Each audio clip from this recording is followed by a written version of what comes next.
GO 46. అసలు రేవంత్ అన్న ఈ చింతపండు నాయనగానికి టికెట్ ఎందుకు ఇచ్చిండో దేవునికి ఎరక.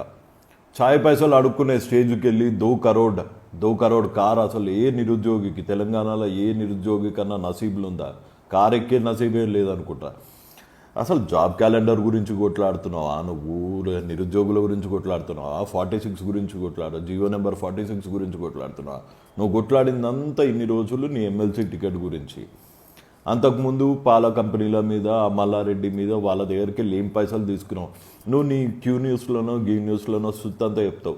ఒక్కసారి ఈ 4 ఏళ్ళ నీ బ్యాంక్ స్టేట్మెంట్ పెడితే మొత్తం నీ బట్టలు ఇప్పేసినట్టు అవుతుంది. అదైతే పక్కా. ఇటువంటి క్యాండిడేట్ని అయితే చదువుకున్న వాళ్ళు ఎవరు సపోర్ట్ చేయకుండా దయచేసి.